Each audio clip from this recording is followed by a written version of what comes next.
Hey, everyone! Welcome back to another AI tutorial. In today's video, we'll learn how to summarize those long YouTube videos. So let's jump right in and get started. First, you need to find the video you want to summarize.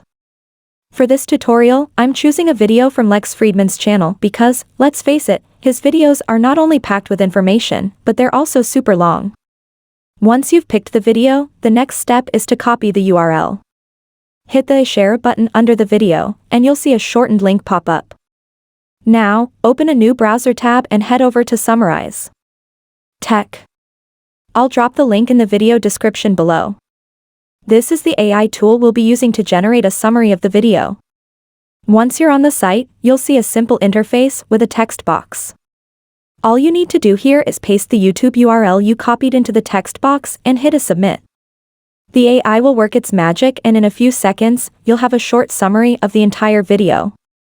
At first, you might get a quick summary that seems too short. Don't worry. Just click See More, and then click it again to reveal a more detailed breakdown. The tool organizes the video content into 5-minute chunks, giving you a summary of each section.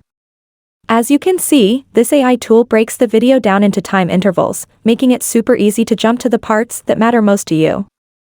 For example, it tells you what's discussed in the first 5 minutes, the next 5 minutes, and so on. This is perfect if you're just looking for a specific section without watching the entire thing. And there you have it. This free AI tool is a lifesaver for those of us who want the info without spending hours in front of the screen. Thanks for watching. If you found this video helpful, don't forget to like and subscribe to our channel.